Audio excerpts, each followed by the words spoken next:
Hi everyone, and welcome back to the GuideWell Insights Lounge. This is Kate Warnock coming to you on location at the Oliver Wyman Health Innovation Summit. I'm delighted to bring back Dr. Grace Terrell, one of our repeat guests, so welcome. Thank you. Thanks very much. And you have a new title. You are now the CEO of Envision Genomics. Yes, ma'am. Yes, all right, so let's get into your questions. So Dr. Terrell, last month, the well-known venture capitalist Vinod Khosla said to Eric Topol, symptom-based medicine is archaic and should just go away. He sees AI as the future of medicine. Might you suggest it's the integration of genomics? It is the integration of many things. If you looked at what we were hearing about this morning at the conference, someone's health is maybe 20% related to their genetics. 60% is about what I would call the exposome, which is all the things outside your genome, which includes your social environment, your education, the things you eat, the things that, how you exercise, what happens to you in life. In another 20% is probably just related to our current healthcare system. Okay. So those things have been siloed. They haven't been thought of in ways that have been holistic before. What my company is doing, what I think a lot of this conference about here at ALHIC is about thinking about putting things together in an integrated way. The more that we can learn from the human genome about you personally, your genetics, as well though as putting it in the context of your environment, will be the way health care really becomes proactive and not reactive. Right, and certainly personalized. Absolutely. Right, okay. So in its current state, Dr. Terrell, is the health system ready to incorporate precision medicine, or are we still too rooted in a sick care mentality? My follow-up question to that is, what changes to payment policy and workflows will help pave the way so that we all benefit from what you labeled as a genome-linked life plan? So the way that healthcare works now is very reactive, but it's also based on the laws of averages. So you know, healthcare has always been about what works for the average person, whether that's a drug. We tried to figure out over time how we were all the same and what might help us.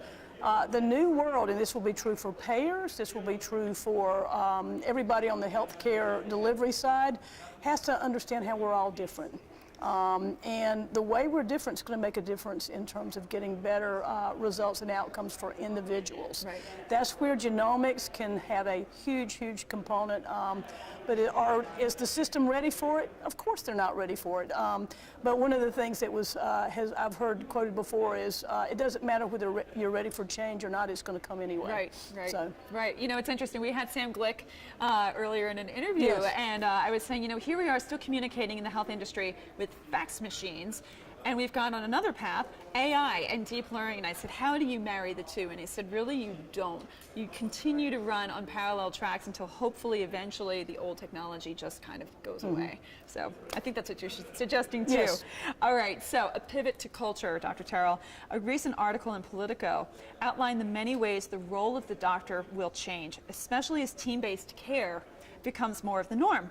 The sentiment suggested that not all physicians are prepared to, and I quote, give up control. As a physician leader, as we know that you are, how do you influence practitioners and overcome that sentiment?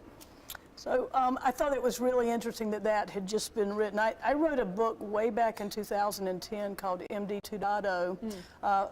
And it was related to how the information and all the changes were going to impact physicians and their relationships with payers. And what you saw this coming. Yep. When I've gone back and read what I've written back then, I sort of got it right. I was a little bit naive in the ways it would happen. But one of the things that I said back then, I still believe it's true, is that clinicians, when they get to what they really went to medical school about, which was to help people and get back into the patient's stories, will get where they need to be, irrespective of all the changes and the chaos that's out there. So most of the people that I work with, when they get beyond the uncertainty and all the complexity in their environment and really get back to why they were in this to begin with, which is about how can we better take care of patients, they'll get there. The doctors will get there. And so maybe having other folks involved in that patient's care, it doesn't mean that it's pushing them out of that role. It really means, like you said, to get to practice what they went to med school for. Yeah, so much of the economics in the last few decades has been about, you know, seeing as many patients you can as quickly as you can, A lot of the stuff that doctors were doing could have been done by somebody else, maybe even better in many cases. So if you have a system that eliminates a lot of that through the concepts of team-based care, physicians can actually get to what they wanted to do to begin with, which is really use their talents and skills and perspective to make a great deal of difference, as opposed to just being on the hamster wheel that a lot have been on the last few years. Right. All right. Well, fantastic. Thank you so much for all of your feedback and insights, Dr. Terrell. We always love having you here. Thank you. All right. This is Kate Warnock coming to you from the GuideWell Insights Lounge. Please keep watching. We'll be up with another interview shortly.